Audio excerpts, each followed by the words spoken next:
السلام علیکم ناظرین، میں ہوں آپ کا ہوسٹ عدیل عارف۔ ناظرین، آج ایک ایکسکلوسیو انٹرویو میں میرے ساتھ موجود ہیں جناب عبداللہ گل صاحب، جو کہ محسنان پاکستان فاؤنڈیشن کے چیئر پرسن بھی ہیں۔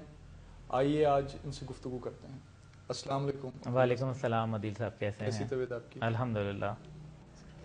اچھا عبداللہ صاحب، میں بھی جب آپ کے پاس آ رہا تھا اسلام آباد، تو جہاز میں ایک صاحب ملے، ادھر سے آگے کوچ میں ایک صاحب ملے، تو ان سب سے جو گفتگو ہوئی تو سب پاکستانی جانے جو کامن پرسن ہے اس کی ایک ہی آواز ہے اور ایک ہی درد ہے۔ یعنی وہ ایک تو پرسنل لیول پہ وہ مہنگائی جو انفلیشن ہو رہی ہے اس کا رونا رو رہے ہیں، لا اینڈ آرڈر سچویشن جو ہمارے شہر کراچی میں خاص طور پہ اور پھر ٹرائبل بیلٹ پر ہے اس پر ان کو سب کی ایک ہی تھاٹس ہیں۔ پھر ڈرون حملہ جو ہو رہا ہے جو ہماری خود مختاری کے اوپر ایک حملہ ہے اور جارحیت ہے، تو اس کے اوپر بھی سب کو اعتراض ہے، اور لسانیت اور فرقہ واریت اس کے اوپر بھی سب کی ایک ہی سوچ ہے۔ لیکن مجھے یہ فیل ہوا کہ اتنی میجورٹی میں جو لوگ ہیں ان کے دل کا جو دکھ ہے سب کا ایک جیسا ہے، لیکن یہ جو ان کی جو آواز ہے وہ مؤثر اس لیے نہیں ہو رہی کیونکہ سب سکیٹرڈ ہے۔ تو آپ کیا سمجھتے ہیں کہ کیا ایسے پاکستانیوں کے لیے جن کو سائلنٹ میجورٹی آپ کہہ سکتے ہیں، ان کے لیے کیا کوئی ایک ایسا پلیٹ فارم قائم نہیں کیا جا سکتا کہ وہ اپنی آواز ایک جگہ سے بلند کر سکیں؟ جی، بسم اللہ الرحمن الرحیم۔ سب سے پہلے آپ کا شکریہ، میری طرف سے اذان ٹیم کو مبارکباد جنہوں نے یہ قدم اٹھایا ہے۔ محنت کر رہے ہیں، اچھے نوجوان ہیں آپ کی طرح ماشاءاللہ، اور یقیناً نوجوانوں میں ہی وہ اسپرٹ موجود ہے، وہ مجھے نظر آتی ہے کہ انشاءاللہ تعالی، جیسے کہ اقبال نے کہا کہ نوجوانوں کے لیے آپ کو پتہ ہے ان کے بہت عظیم خیالات رہے۔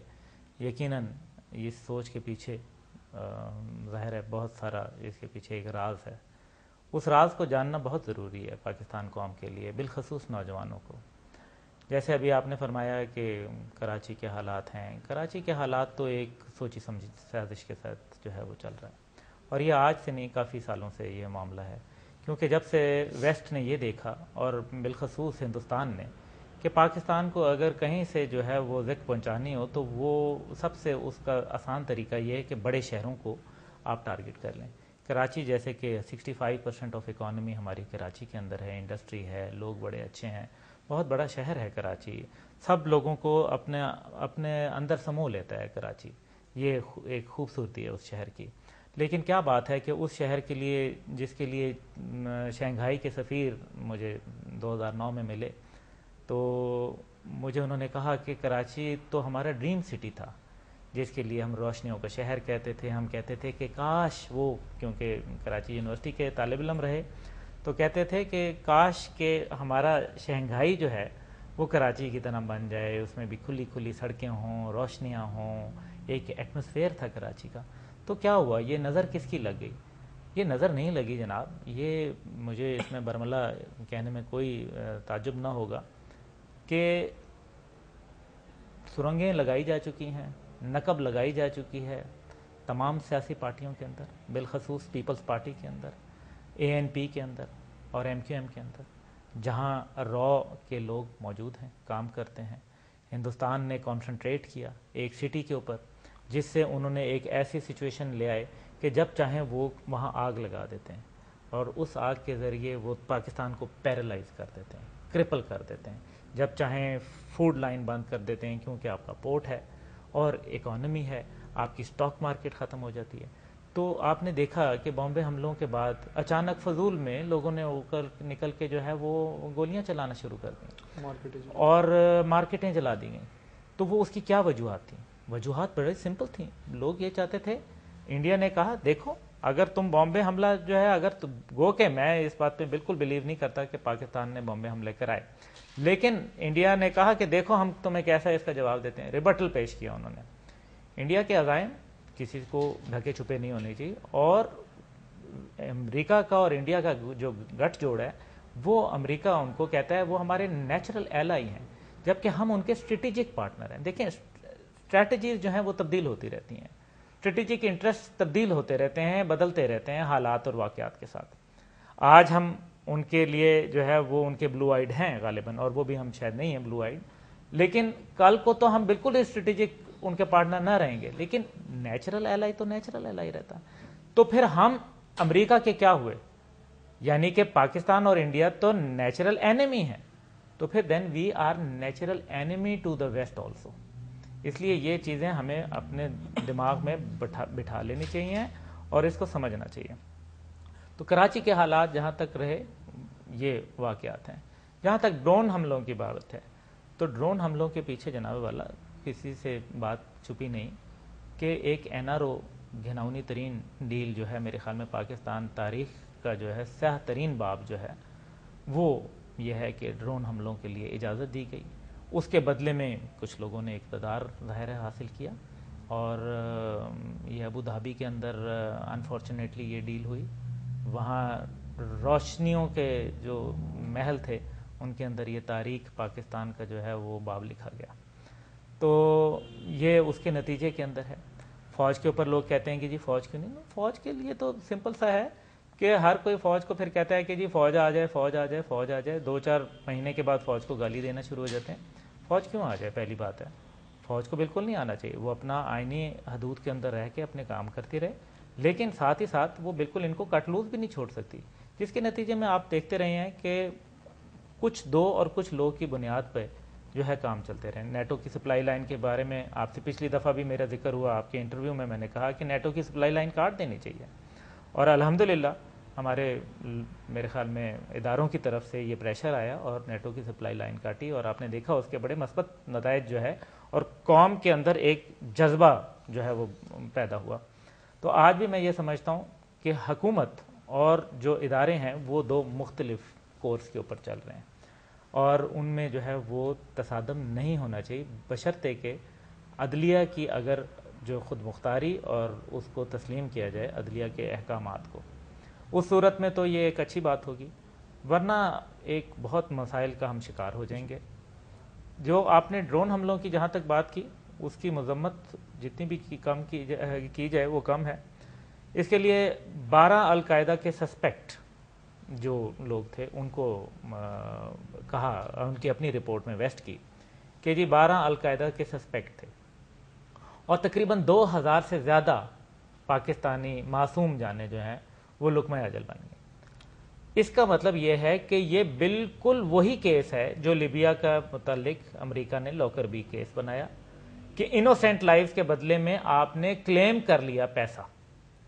کیا پاکستان کا وہی کیس نہیں بنتا کہ انوسینٹ لائفز آپ نے جو ماری اس کے بدلے میں ان سسپیکٹ القاعدہ ممبرز کے لیے اور اس کے بدلے میں آپ نے معصوم جانے، تو ہمارا کمپنسیشن کا کیس بنتا ہے. لیکن اب جیسے ایک آرٹیکل ابھی آیا تھا جس میں سلیم سیفی ان کا نام ہے، انہوں نے جرگا پروگرام جو کرتے ہیں، سلیم صافی صاحب جی، انہوں نے باب وڈورڈ کی کوئی کتاب ہے اوباماز وار، اس میں سے کوٹ کیا ہوا تھا کہ ہمارے جو پریزیڈنٹ صاحب ہیں زرداری صاحب، انہوں نے خود امریکن جنرل کو یہ کہا کہ بھائی جو کولیٹرل ڈیمیج ہوتا ہے ڈرون حملوں کے بعد تو ہمیں اس کی کوئی فکر نہیں ہے. تو جب ہمارے پریزیڈنٹ نے ہی ان کو جی میں یہی کہتا ہوں کہ کیا قوم سوئی بھی ہے؟ اگر پریزیڈنٹ صاحب نہیں کر رہے تو اس کا مطلب یہ ہے کہ آپ لوگ بھی نہیں کریں گے.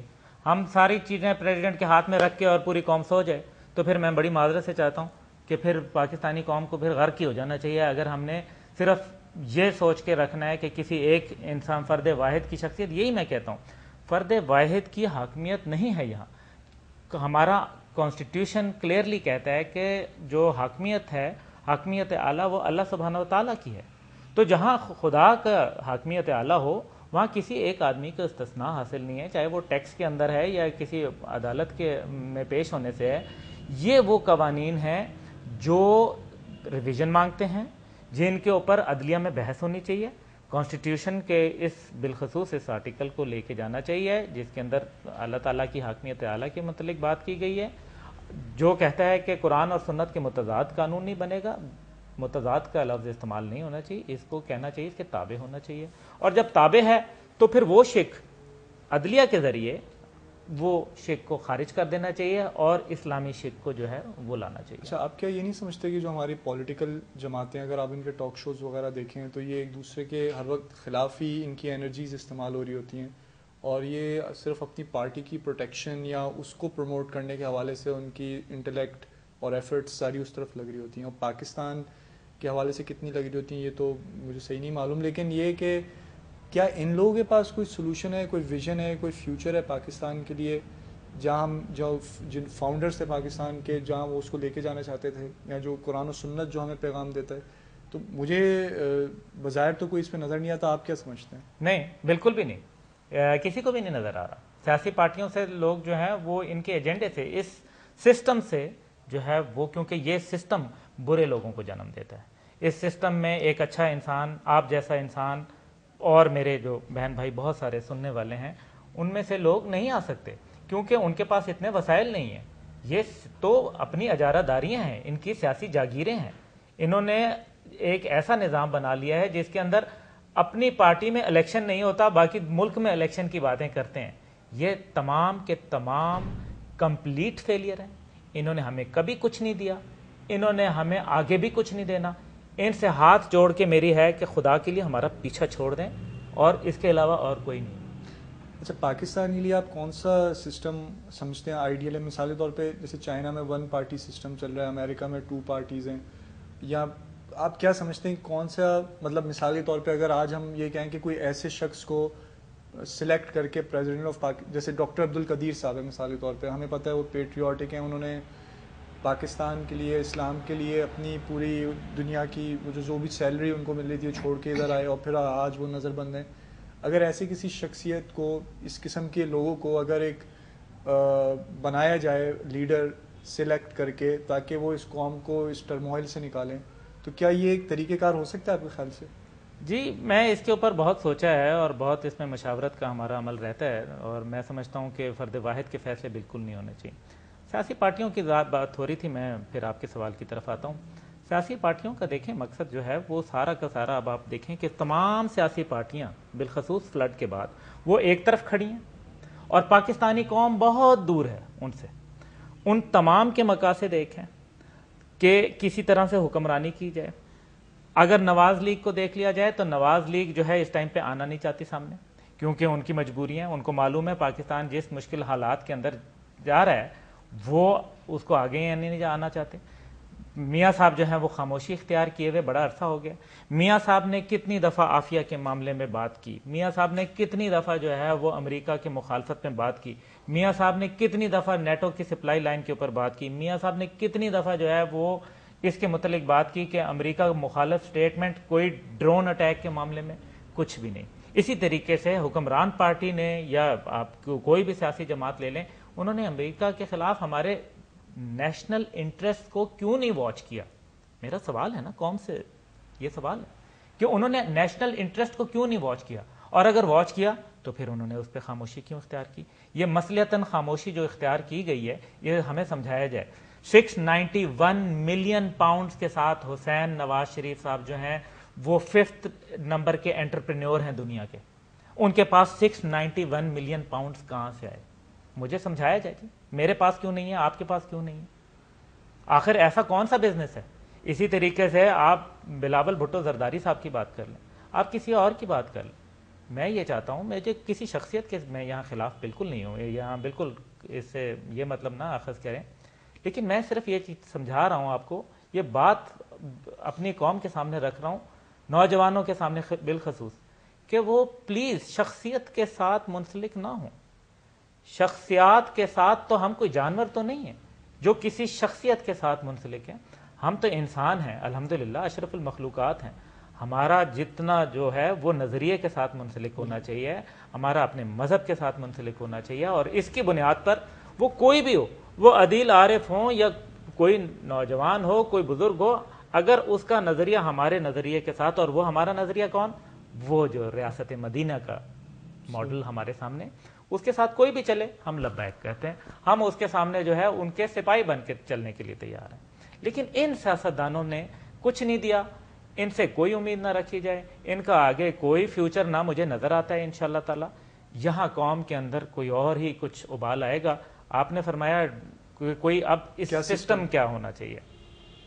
دیکھیں سسٹم جو ہے، ہم کبھی اس سسٹم کو ٹرائی کرتے ہیں، کبھی اس سسٹم کو ٹرائی کرتے ہیں، کبھی ہم ڈیموکریٹک کے اوپر، آپ نے ابھی سنگل پارٹی کے اوپر، گو کہ مجھے چائنا کا ماڈل بہت پسند ہے، لیکن ایران کا بھی جی جی جی اس طرح سے مطلب دنیا میں اچھے بھی ماڈل موجود ہیں، لیکن مسئلہ یہ ہے کہ یہ ساری چیزوں کے ہونے کے باوجود ریاست مدینہ کا ماڈل آپ کے سامنے ہے، وہ ماڈل کس طرح اس کو وہ ایک ڈیوائن ماڈل ہے۔ آپ کیسے کر سکتے ہیں کمپیئر ایک ڈیوائن ماڈل کو ایک انسان کے بنائے ہوئے ماڈل سے؟ پاسبل نہیں ہے، یہ آپ کی سوچ محدود ہے نا، خدا تعالیٰ نے اتنی آپ کو وہ نہیں دیا ہوا۔ اس لیے ڈیوائن ماڈل کو فالو کیا جائے، اور وہ آپ کا میرے خیال میں کوئی سسٹم نیا لانے کی ضرورت نہیں ہے۔ عادل وہ صاحب سسٹم ہے کیا آپ کے موجود ہے، آپ کے آئین کے اندر موجود ہے۔ میں یہی آپ سے کہہ رہا ہوں کہ ہمیں نیا سسٹم کی طرف نہیں جانا، ہمارے آئین کے اندر موجود ہے کہ جہاں وہ حاکمیت اعلیٰ اللہ کی دیتے ہیں، اور جب وہ دے دیتے ہیں تو وہ تمام شکیں جس کے اندر کسی کو فوقیت حاصل ہے یا کسی کو استثناء حاصل ہے، یا ایک بیوروکریٹ کے بیٹے کو اگر نمبر کم آئے ہیں اور اس کو جو ہے داخلہ مل گیا ایک ایسے لڑکے پر برتری دے کے جو بیچارہ کسی غریب فیملی سے تعلق رکھتا ہے یا جس کی پہنچ نہیں ہے، لیکن اس نے ٹاپ کیا لیکن اس کو داخلہ نہیں ملتا، جو کہ ہم دیکھتے رہے، تو پھر قانون اتنا اچھا ہو، اسلامی انداز کا ہو، اور پھر سب سے بڑی بات ہے کہ آپ کے پاس فیڈرل شریعت کورٹ موجود ہے جو شریعت محمدی کے اوپر جو ہے وہ حلف لیتا ہے، کانسٹیٹیوشن آف پاکستان پہ حلف نہیں لیتا۔ یہ دنیا میں واحد مثال ہے کہ وہ شریعت کے اوپر جو ہے حلف لیتا ہے۔ لیکن سپریم کورٹ جو ہے وہ تو اس سے سپیریئر ہے نا ہمارے قانون میں بھی، اور وہ جو ہے برٹش کولونیل جو لاز چل رہے ہیں انہی کے اوپر چل رہا ہے۔ جی یہی میری ہے نا عرض اس کے اندر کہ اگر ہم اس 2A کو، جہاں وہ کہتا ہے کہ جی no law in the land shall be made repugnant to Quran and Sunnah, اس کو ہم ختم کر دیں اور اس کی تشریح کر دیں کہ ریپگننٹ کی جگہ، متضاد کی جگہ لفظ تابع کر دیں کہ تمام قوانین اسلام اور سنہ کے جو ہے وہ تابع ہوں گے، بجائے اس کے کہ متضاد ہوں گے۔ سب سے بڑی بدماشی ہی یہی کی گئی ہے کہ لفظ متضاد ایک درمیان میں ڈال دیا گیا۔ انشاءاللہ تعالی بہت اس کے اندر اچھی امید ہے، ڈاکٹر خان صاحب یا کوئی اور ایسے نیک نام لوگ صدر پاکستان بن کے، میرے خیال میں اب وہ معاملہ نہیں رہا۔ میں سمجھتا ہوں میری ذات رائے کے حیثیت میں، اور میرے بہت سارے جو دوست ہیں، احباب ہیں، اور جو ملنے جلنے والے ہیں، جن میں بزرگ بھی بہت شامل ہیں اور نوجوان بھی ایک بہت بڑی تعداد میں ہیں، میں یہ سمجھتا ہوں کہ وہ ایک رہنما کونسل بنائی جائے، اور وہ رہنما کونسل ان لوگوں پہ جن کا ابھی آپ نے نام لیا، مجید نظامی صاحب ہیں، بہت سارے اچھے لوگ ہیں، ڈاکٹر خان صاحب تو یقیناً اس میں سر فہرست ہیں، اسی طریقے سے میں مزید نام ابھی نہیں لینا چاہتا، تھوڑا سا اس کے اندر وقت درکار ہے۔ وہ لوگ اب آئیں اور رہنمائی کا فریضہ انجام دیں اور بتائیں کہ یہ ہمارے مسائل ہیں جیسے ان کی، پھر وہ آئیں اور پالیسی دیں کہ جی یہ جو ایجوکیشن پالیسی ہے یہ غلط پالیسی ہے، اور اس کے مطابق جو ہے ہمارے مطابق ایک ایسی ایجوکیشن پالیسی ہونی چاہیے جس میں نظام تعلیم یکساں ہو، سب کے لیے برابر ہو۔ ہیلتھ پالیسی دیں ان کے پاس، یقیناً وہ دیکھیں اپنی اپنی جگہ پہ وہ خوشبو کی ایک پھول کے مانند ہیں جن کی خوشبو لوگ محسوس کرتے ہیں، سونگھتے ہیں، اور اس کو، لیکن اگر وہی ایک گلدستے کی شکل میں اختیار کر جائیں، سارے اکٹھے ہو جائیں اپنی جگہ، یقیناً سب کا ایک بہت بڑا ویٹ ہے، لیکن وہ اگر سارے اکٹھے ہو جائیں ایک گلدستہ بن جائیں گے۔ یہ گلدستہ لیڈرشپ آ گئی آپ کے پاس، اور وہ یہ ساتھ کہہ دیں کہ ہمیں اقتدار کی ہوس نہیں، ہم اقتدار نہیں چاہیے، ہمیں اسلام آباد نہیں چاہیے، ہمیں اسلام چاہیے، ہمیں جو ہے اقتدار نہیں کرنا بابا۔ لیکن اور نوجوانوں کے اوپر پھر وہ آپ جیسے نوجوان ہوں، بہت سارے اور نوجوان ہیں، ان کے اوپر پھر وہ ان کو رہنمائی دیں اور اس سے لیڈرشپ پیدا کریں، اور اسی سسٹم میں رہتے ہوئے پیدا کریں، اور انشاءاللہ تعالی یہ ہوگا۔ کیا دنیا میں نوجوانوں نے بہت بڑے بڑے کارنامے انجام نہیں دیے؟ ابھی حال ہی میں آپ دیکھیں، آپ کے سامنے مثالیں موجود ہیں۔ اس لیے نوجوانوں کے اوپر بڑی ذمہ داری عائد ہے، لیکن جو نوجوان یہ سوچتے ہیں کہ ہمارے جو ایلڈرز تھے وہ ایک ناکام تھے، تو میں ان سے جو ہے اس بات پہ اختلاف رائے ہے میری کہ وہ یقیناً بہت کامیاب تھے۔ پاکستان جس طرح سے معرض وجود میں آیا، 3 مہینے کے لیے کہا گیا کہ یہ پاکستان جو ہے یہ اسٹیبلش نہیں کر سکے گا اپنے آپ کو اور یہ واپس انڈیا کے پاس آ جائے گا، ایسا نہیں ہوا۔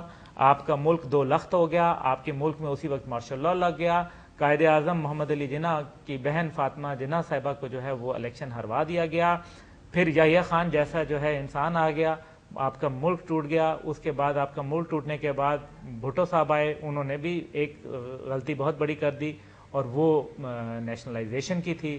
انہوں نے انڈسٹری کو نیشنلائز کر دیا, جس سے یقیناً ملک کو بہت ذوف پہنچا. اس کے بعد آپ دیکھیں کہ ایک سپر پاور آ گئی, سپر پاور آپ کے آ کے ڈور پہ بیٹھ گئی افغانستان میں. اس کے بعد آپ کے ملک کے اندر اس کے باوجود آپ نیوکلیئر بم جو ہے وہ آپ بنا پائے. پھر آپ کے پاس آپ کی 3 جنگیں ہو گئیں آپ کے ساتھ, پاکستان کے ساتھ. تو ان حالات کے اندر اگر ہمارے اچھے لوگ موجود تھے, اور یہ سارے وہ لوگ ہیں جنہوں نے صف اول میں آ کے کردار ادا کیا. تو آپ یہ بتائیں, جو گلدستہ آپ بنانا چاہ رہے ہیں, اس گلدستے کی ایک مؤثر آواز اسی وقت ہوگی جب عوام, جو سائلنٹ میجورٹی جو میں نے آپ سے پہلے ذکر کیا تھا کہ وہ بھی ان کے ساتھ ہوں.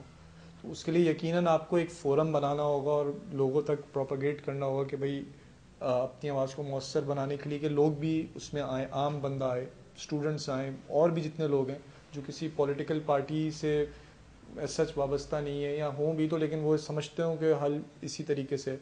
تو کیا اس کے لیے کوئی عملی اقدامات بھی ہو رہے ہیں؟ جی یقیناً, میں نے اس سلسلے میں جہاں آج جدھر آپ بیٹھے ہیں یہ دفتر ہم نے بنا لیا ہوا ہے, اور اس کو جو ہے انشاءاللہ تعالی ہم اپنے, میرے جو ذاتی وسائل ہیں, میرے پاس جو کچھ تھا میں نے اس کے اوپر لگایا, کیونکہ میں سمجھتا ہوں یہ پاکستان ہمارا ملک ہے. جو کچھ عزت ہمیں دی ہے, جو کچھ پیسہ دیا ہے, دولت دی ہے, وہ اسی ملک نے دی ہے, اور اسی کے اوپر اگر خرچ ہو گئی تو کوئی قیامت نہیں آ جائے گی. بٹ ہم اپنی نئی نسل کے لیے کم از کم کوئی چیز تو چھوڑ کے چلے جائیں گے انشاءاللہ تعالیٰ. ایک متحد پاکستان, ایک روشن پاکستان, ایک ایسا پاکستان جس نے دنیا کی قیادت کرنی ہے, کیونکہ نظریہ ہمارے پاس ہے, باقی دنیا میں کوئی نظریہ نہیں رہا. باقی آپ دیکھیں کمیونزم فیل ہو چکا ہے, کیپٹلزم جو ہے وہ اپنی موت آپ مر چکا ہے, تقریباً مرنے والا ہے. اوباما صاحب اگر $700 بلین نہ دیتے تو ان کی حالت اور ہی بری ہو جانی تھی. اسی طریقے سے جو ہے اب ایک ہی نظام رہ گیا ہے, اور وہ اسلامی نظام ہے جو ہمارے پاس موجود ہے. الحمدللہ اس ریاست مدینہ کے بعد ہم معرض وجود میں آئے 1400 سال کے بعد. یہ ایک حادثہ نہیں تھا, اور انشاءاللہ تعالیٰ پاکستان نے قیادت کرنی ہے. یہ تو میری انشاءاللہ تعالیٰ, اس کو میں خوش فہمی نہیں کہوں گا, یہ میرا یقین ہے. یہ مجھے ایسے ہی یقین ہے جیسے آپ میرے سامنے بیٹھے. انشاءاللہ تعالیٰ یہ ہو کے رہنا ہے. لیکن جہاں تک تعلق ہے کہ یہ ایسے ہی ہو جائے گا, تو یہ نہیں, ایسے نہیں ہوگا. اس کے لیے بڑی قربانی دینی پڑے گی. Pakistan was an unfinished revolution. وہ ریولوشن اب آنا ہے. پاکستان کو ہم نے اس جو ہماری قربانیاں تھیں وہ رائے گاہ چلی جائیں گی اگر ہم نے اس انفنشڈ ایجنڈے کو ابھی مکمل نہ کیا. پاکستان کی تکمیل روحانی جو ہے وہ ابھی جی ہاں, رہتی ہے. اس کے لیے ہم نے کام کرنا ہے. نوجوانوں کو ہم متحرک کر رہے ہیں. الحمدللہ بہت ساری تنظیمیں ہمارے ساتھ جو ہے وہ مل گئی ہیں.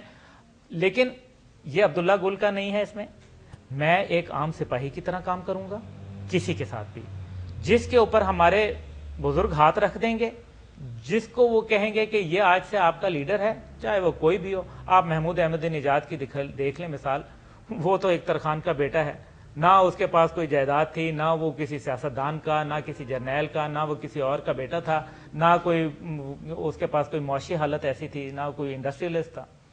لیکن آج وہ لیڈ کر رہا ہے, اور آپ دیکھیں ماشاءاللہ کیسی نڈر قیادت موجود ہے ان کے پاس. یہی پاکستان کا انشاءاللہ تعالیٰ, یہ میں کوئی جو باتیں کر رہا ہوں یہ کوئی ایسی نہیں ہے جو ہو نہ سکیں, یہ یقیناً ہونی ہے اور یہ ہو کے رہیں گی.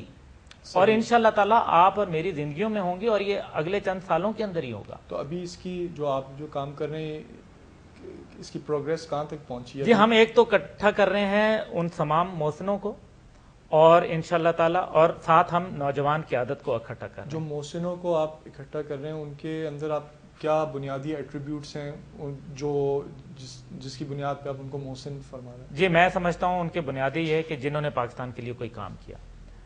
ڈاکٹر عبدالقدیر خان صاحب نے جو ہے ایک ایٹم بم بنایا اور پاکستان کو ناقابل تسخیر جو ہے وہ بنا دیا. اس میں کوئی شک و شبہ کسی کو نہیں ہونا چاہیے, چاہے کوئی کسی بھی پارٹی سے تعلق رکھتا ہو. پاکستانی جہاں بھی موجود ہے, بلکہ میں کہوں گا عالم اسلام, جی جی, وہ ڈاکٹر عبدالقدیر خان کے لیے یہاں ان کا جذبہ ہے موجود. اس میں بالکل دو رائے نہیں ہے. اور اقتدار, لیکن جہاں بات آ جائے گی اقتدار کی وہاں گڑبڑ ہو جائے گی, لوگ ڈاؤٹ کرنا شروع ہو جائیں گے. تو میں سمجھتا ہوں کہ ان میں اقتدار کی خواہش نہیں میں دیکھتا. اسی طرح سے مجید نظامی صاحب صحافت میں ایک بہت بڑا نام, اور مجید نظامی ایک چٹان کی طرح ایک اپنے ادارے کے ساتھ وہ کھڑے میں ہیں. یہ بھی ہیٹس آف ٹو مجید نظامی صاحب. اور بھی لوگ ہیں، بہت اچھے اچھے لوگ ہیں، یقیناً پاکستان میں بہت بہت جواہر موجود ہیں، صرف وقت آنے پہ ان کا جو ہے، اور ہم ان کو تمام صوبوں سے ہم لوگوں کو ہم نے شارٹ لسٹ کیا ہوا ہے. اس کے سلسلے میں ہم کمپین ایک انشاءاللہ بہت جلد جو ہے لانچ کر رہے ہیں، جس کے اندر ہم مختلف شہروں میں جا کے تقاریب منعقد کریں گے، لوگوں کو انٹروڈیوس کرائیں گے. اور یہ خیال صرف میری طرف سے یا کسی ایک کی فرد واحد کی طرف سے نہیں آنا چاہیے. دیکھیں ماضی میں یہی بنیادی غلطیاں ہوتی رہیں کہ فرد واحد جو تھے وہ فیصلے کرتے رہے، جبکہ یہ ایک مشاورتی عمل جو ہے اس کو بڑھانا چاہیے. اور یقیناً یہ چھوٹے چھوٹے لیولز کے اوپر بھی کچھ بڑے اور کچھ نوجوان جو ہے وہ اکٹھے ہو جائیں، کیونکہ ورک فورس، لیگ فورس جو کام دینا ہے، لیگ ورک جو ہے وہ تو نوجوانوں نے کرنا ہے، بزرگ تو آپ کو صرف گائیڈ کر سکتے ہیں. آپ کا ان دی اینڈ ایجنڈا کیا ہے؟ مطلب جب آپ اگر بالفرض ایک ایسی فورس، ایسی قیادت بنانے میں کامیاب ہو گئے اور بہت سی لوگ آپ کے پیچھے آئے، تو پھر آپ ایز اے پریشر گروپ ہوں گے یا کرنا کیا ہوگا؟ ہم ایک بڑا پریشر گروپ ہوں گے جی. ہم جا کے ان کی ایسی کی تیسی پھیر دیں گے، ان کا قبلہ درست کر دیں گے. میں نوجوان ہوں اور میرے میں غصہ بھی بہت ہے، لیکن میں یقیناً میرے جیسے بہت سارے اور نوجوان موجود ہیں، ہمارے بہن ہیں، ہمارے بھائی ہیں، جن کے اندر یہ کچھ کر گزرنے کا جذبہ موجود ہے، لیکن ان کو راستہ نہیں نظر آ رہا، پلیٹ فارم نہیں، ایک پلیٹ فارم نہیں نظر آ رہا. ہم وہ پلیٹ فارم انشاءاللہ تعالی کوشش کر رہے ہیں سب لوگوں کی مدد سے کہ وہ بھی آئیں درمیان میں، اپنی تجاویز بھی دیں اور اس کے اندر عملاً جو ہے وہ آ کے شرکت کریں. اور ایک ایسا پریشر گروپ جیسے ابھی حال ہی میں ہم نے ماضی میں دیکھا کہ وکلا کی تحریک اٹھی، اس نے چیف جسٹس صاحب کو لا کے بٹھایا اور واپس چلے گئے. کسی نے اس کے بدلے میں پلاٹ نہیں لیا، کسی نے اس کے بدلے میں جو ہے وہ نوکریاں نہیں لیں، کوئی چیز نہیں، اپنے جیب سے پیسے لگائے، اپنا کام کیا، آئے کیا اور چلے گئے. یہی ہمارا بھی انشاءاللہ تعالی مقصد ہے. اقتدار ہمیں نہیں چاہیے، لیکن اس طریقے سے اقتدار ہم کرنے بھی نہیں دیں گے کہ جس طریقے سے اقتدار ہو رہا ہے. انشاءاللہ تعالی مجھے اپنے قوم کے اوپر یقین ہے اور مجھے اپنے اللہ پہ بالکل بھرپور یقین کامل ہے کہ انشاءاللہ تعالی یہ پاکستان جو ہے یہ لٹیروں کے لیے نہیں بنا، یہ پاکستان جو ہے سدا مصیبتوں کے لیے نہیں ہے. گرین پاسپورٹ جو ہے شرمندگی کا جو ہے وہ نشان بن گیا ہے. یہ کیا بات ہے؟ ایسا نہیں ہو سکتا. اچھا عبداللہ صاحب، آپ پچھلے دنوں اور ہو سکتا ہے ابھی فلڈ جو وکٹمز ہیں ان کے حوالے سے آپ گئے تھے سوات کی طرف حال جی. تو کیا آپ دیکھ رہے ہیں کہ فلڈ کے بعد کیا صورتحال ہے ابھی پاکستان کی؟ دیکھیں جو فلڈ کے بعد جو سچویشن تھی وہ بہت اس کے اندر گھمبیر ہو گئی، اور especially S O S message جو ہے وہ یہاں سے ایمبیسیز جو ہیں وہ بھیجنے لگیں اپنے اپنے ممالک کے اندر کہ جی پاکستان میں تو ایک انقلاب جو ہے وہ آنے کو ہے، اور یہ 18 کروڑ کیوسک جو ہے اب یہ گزر جائے گا ہماری عوام جو ہے. تو لیکن اب ویسٹ کو بہت اس کے اندر بہت مسترب تھے، انہوں نے کہا کہ اب کیا کیا جائے. اس لیے مختلف جگہ سے پھر یہ بات اٹھی کہ بھئی فوج آ جائے، فوج کو لانے کی کوشش کی گئی. فوج کی جب بات کی گئی تو فوج نے ریلیکٹنس شو کیا، اور الحمدللہ میں سمجھتا ہوں یہ بڑا ان کا ایک صحیح اقدام تھا ابھی تک الحمدللہ. اسی طریقے سے باقی پارٹیز، کیونکہ ہر کو سمجھ ہے کہ اس ٹائم پہ پاکستان شدید مشکلات کا شکار ہے. جب تک آپ سلیکٹیولی ڈیفائی امریکہ کو نہیں کریں گے، ویسٹ کے ایجنڈے کو ڈیفائن نہیں کریں گے. دیکھیں defines, deterrence and dialogue. Deterrence آپ کے پاس الحمدللہ ڈاکٹر خان نے دے دیا ہے، ایٹم بم آپ کے پاس موجود ہے. ڈیفائنس کریں سلیکٹیولی اینڈ ریسپیکٹفلی. ہم سپر پاور کو، ہم جو یہ سمجھتے ہیں کہ ہم سپر پاور کو اڑا دیں گے یا کچھ نہیں، ایسی بات نہیں ہے. We have to understand certain limitations ہماری ہیں، ان کو ہمیں سمجھنا چاہیے اور ان کو بھی سمجھنا چاہیے. لیکن میں نے اسی لیے کہا ریسپیکٹفلی اینڈ سلیکٹیولی. ہم کہ نہیں جی یہ چیز ہم جیسے سلیکٹیولی ہوا ابھی نیٹو کا ایک روٹ انہوں نے بند کر دیا، دوسرا جو ہے وہ چمن والا کھولے رکھا. تو یہ تو ہوا سلیکٹیو ڈیفائنس آپ کی. ڈیٹرنس آپ کے پاس موجود ہے کہ آپ کو کوئی یہ نہیں کر سکتا کہ جناب پاکستان کو ہم ایسی کی تیسی پھیر دیں گے یا صبح ہم ختم کر دیں گے بم مار کے، ایسا نہیں ہو سکتا. اب ڈائلاگ تو تبھی ہوتا ہے نا جی جب ایک برابر کے آپ اور میں ڈائلاگ کر سکتے ہیں، کیونکہ آپ اور میں آمنے سامنے بیٹھے ہیں. لیکن اس پوزیشن میں ڈائلاگ نہیں ہوگا جس کے اندر ہم یہ سمجھتے ہیں کہ جی کبھی چودھری اور ایک آقا اور غلام کا کبھی ڈائلاگ ہوا. فی الحال تو ہماری جو بھی سچویشن جاری ہے وہ آقا غلام کی ہے. NRO سائن کرنے کے بعد تو ہمارے قوم کو بالکل واضح ہے اس بات کا کہ وہ جو چاہتے ہیں وہ کرتے ہیں. ڈرون حملے کرتے ہیں, ہمارے اندر گھستے ہیں, مارتے ہیں, بلیک واٹر دندناتی پھر رہی ہے. یہ سارے شاخسانے جو ہیں یہ الحمدللہ یہ ہمارے NRO کے تحفے ہیں. اور جس کے لیے مشرف صاحب جو ہیں وہ وہاں پارٹی بنانے کی کر رہے ہیں. یہی وہ مشرف تھا جس نے سب سے پہلے بات کرنا شروع کی اسرائیل کو ریکگنائز کرنے کے لیے. اسی وجہ سے اسرائیلی اس کو پیسے دے رہے ہیں, اور پیسے دے کے وہ اپنی وہاں 200 بندوں کی پولیٹیکل پارٹی اس لیے نہیں بنا رہا کہ اس نے پاکستان آنا ہے. آپ کے وساطت سے میں آپ بتانا چاہتا ہوں وہ نہیں آئے گا پاکستان, وہ کبھی بھی نہیں آنا چاہتا, کیونکہ وہ اس ماحول کا عادی نہیں ہے. وہ کسی اور ماحول کا عادی ہے جو وہاں کا ماحول ہے, وہ اسی ماحول میں رہنا پسند کرتا ہے. لیکن کیونکہ جس طریقے سے وہ ہربیار مری کو انہوں نے ریجیکٹ کر دیا برٹش نے پولیٹیکل اسائلم, کیونکہ ہربیار مری کے پاس کوئی ایسی پارٹی نہیں ہے, پولیٹیکل رائیولریز نہیں ہے, اس وجہ سے ان کو. لیکن مشرف کو بھی یہی سچویشن ہے کہ وہ ایک انڈیویجول ہے, اور جب وہ پولیٹیکل اسائلم کے لیے درخواست دے گا تو that will be rejected on this basis, کیونکہ کبھی انشاءاللہ تعالی کچھ ہی عرصے میں پاکستان میں کوئی ایسی حکومت آئے گی جو اس کو بلا لے گی, انٹرنیشنل کورٹ کے ذریعے اس کو بلا لے گی, اور مشرف کے پاس کوئی چوائس نہیں ہوگی. ظاہر ہے جس طریقے سے ہم نے ماضی میں دیکھا ایڈمرل منصور صاحب کو بلا لیا گیا, ہمیش خان کو جو ہے بلا لیا گیا امریکہ سے کان پکڑ کے ہتھکڑیاں لگا کے, تو یہ مثال موجود ہے ہمارے سامنے. مشرف کو یہ شک ہے کہ کہیں یہ گڑبڑ ہو گئی تو میں کیا کروں گا, اس لیے اس سے بچنے کے لیے اس نے پولیٹیکل پارٹی بنائی تاکہ وہ یہ بتا سکے کہ جی میری تو کیونکہ پولیٹیکل رائیولریز ہیں, مجھے پولیٹیکل وکٹمائز کیا جائے گا. اس وجہ سے مشرف نے اپنے